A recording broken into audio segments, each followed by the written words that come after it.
এই জুতির মা, এই তুমি কই? এ বানালো জামাইয়া ডাকতাছে, পরে যাই আনাচ্ছাম, জামার কথাটা বুঝনা আই।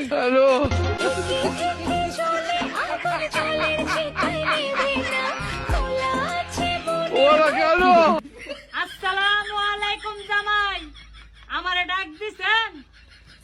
আমি ওইখানে ওযু করতাম লেছিলাম কলের পর।